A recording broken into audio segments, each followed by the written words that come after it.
Mga kababayan, maligayang pagbabalik po sa ating channel. Meron po tayong pinaka-latest na update sa lagay ng ating panahon. At dito po kay Bagyong Marce mga kaibigan, itinaas na po sa storm wind signal number 4 ang ilang bahagi po ng Cagayan.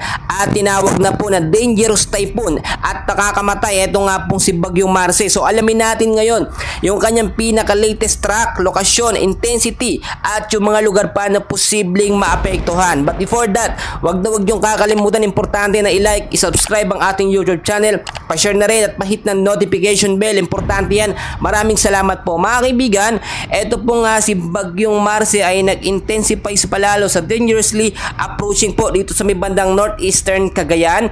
At ngayon po, ang lakas po ng kanyang hangin mga kaibigan ay nasa 175 kilometers per hour. Malapit sa sentro na may bugsong pumapalo up to 240 kilometers per hour. Pa-west northwestward po ang kilos sa bilis na 10 kilometers per hour. Kung kailan po bumagal yung pagkilos niya, siya naman pong sobrang lakas mga kaibigan. Nararanasan ngayon mga kaibigan dito po sa area ng Santa Ana, Cagayan, yung sobrang lakas po ng hangin. Ito nga pong si Bagyong Marce. Ipapakita ko sa inyo yung video clip na kung saan makikita nyo halos sirain po nitong si Bagyong Marce, yung isang bahay na kung saan may mga empleyado po, may mga tao mga kaibigan, which is nakakatakot. Kahit gaano katibay ang bubong mga kaibigan, delikado talaga pag ganitong klaseng direktong tumama ang bagyo, pinakasentro ng bagyo sa lugar po natin mga kaibigan. Ito yung nangyari mga kaibigan. So humihingi tayo ng panalangin sa ating mga kababayan dyan na maging safe po sila mga kaibigan sa kabila ng bagyo nga pong Marce na ito.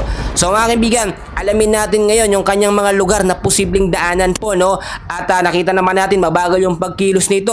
Mamayang alas 11 ng gabi mga kaibigan, tatahakin naman po dadaanan itong si Bagyong Marce ang ilang bahagi po ng Apayao na may lakas na 165 kilometers per hour.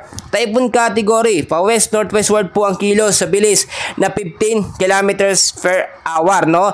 Pagdating naman po bukas ng alas 11 ng umaga na November 8 ay may layo po siyang 165 kilometers west Lawag City, Ilocos Norte. Bahagyang humina po sa 150 kilometers per hour.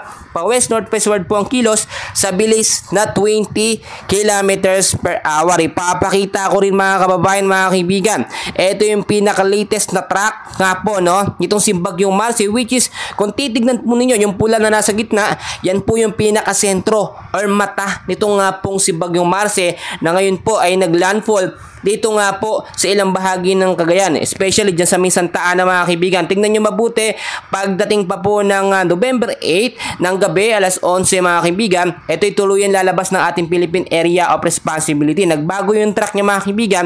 Inaasahan nga po, no, na Sabado pa, pero mas napaaga mga kaibigan, which is good naman. Pero bago naman po siya makalabas ng ating Philippine Area of Responsibility, ay malaking pinsala naman po ang kanyang naidulot. Well, nakataas na rin po ngayon mga kaibigan ang strong wind signal number 4. Natatagal po ng 12 hours. Yun po yung duration niya. Posible po sa loob ng 12 oras. Maranasan po yan, no? At ito yung may lakas ng hangin na 118 to 184 kilometers per hour mga kaibigan. Ito yung signal number 4 sinasabi natin na life-threatening po na lakas ng hangin. So mag-ingat po. Ang ilang bahagi po ng northern portion po ng Cagayan, kasama dyan mga kaibigan, ang ilang bahagi po ng Babuyan Island, kasama rin ang northern portion po ng Apayao, at yung mga lugar po na yun mga kaibigan, kasama rin ang northern portion po ng Ilocos Norte, ay apektado po ng signal number 4. Ang signal number 3 naman natin mga kaibigan, malawak din at maraming mga lugar din po ang naaapektuhan. Yung mga lugar po ito kasama ang Batanes, dares po ng Cagayan, dares po ng Apayao, Ilocos Norte, northern portion po ng Abra, kasama rin dyan mga kaibigan, etong ilang bahagi po ng northern portion po ng Ilocos Sur. So mag-ingat tayo mga kaibigan. Yan naman yung posibleng tumagal or merong warning lead time na 24 oras na may lakas ng hangin na 62 to 88 kilometers per hour. Nakataas naman mga kaibigan ang strong wind signal number 2 sa ilang bahagi din ng northern at central portion po ng Isabela mga kaibigan. Malawak yung mga lugar na nasasakop niyan. Kasama rin dyan ang ilang bahagi ng Abra, Kalinga, Mountain Province, kasama rin ang northern portion po ng Ifugao, at kasama rin ang northern portion po ng Benguet. Kaya mag-ingat tayo mga kababayan. Ang signal number 1 naman natin mga kaibigan na meron pong warning lead time na 36 hours ay apektado po ang ilang bahagi po ng La Union, Pangasinan, dares po ng Ifugao, dares ng Benguet, dares po ng Isabela, Quirino, Nueva Vizcaya, northern at central portion po ng Aurora ay patuloy na makakaranas ng signal number 1 at posibleng maitaas pa yan kapag mas lumapit pa ito nga pong si Bagyong Marcy sa mga lugar na yan. Kasama rin dyan ang northern portion po ng Zambales. So yung mga lugar na nakataas ang signal number 1 hanggang signal number 4 ay pinag-iingat po tayo sa banta po ng pagbabaha, gain din sa mga landslide prone area, lalong-lalo na po yung mga nakatira sa paanan po ng mga bundok mga kaibigan. Diyan po talaga pag ganitong malakas ang hangin may kasamang pag-uulan, delikado at prone po sa landslide yung mga nasa katira po sa mga bundok, sa mga mountainous area. Para din sa kaalaman ng lahat, no, at para hindi kayo malito, ipapakita ko rin sa inyo yung lakas po per signal. Pag signal number 1, 30 to 60 kilometers per hour or posibleng mas lumakas pa, no. Pag signal number 2, 61 to 120 kilometers per hour. Signal number 3, 121 to 170 kilometers per hour. Signal number 4, which is nakataas yan sa Cagayan, dyan sa may Santa Ana, ang lakas naman yan ay 171 to 220 kilometers per hour. So mga kaibigan, pinag-iingat tayo ngayon, especially ang ating mga kababayan na patuloy po nakakaranas ng malawakan at malakas po na hangin na may kasamang bugso po ng pag-uulan.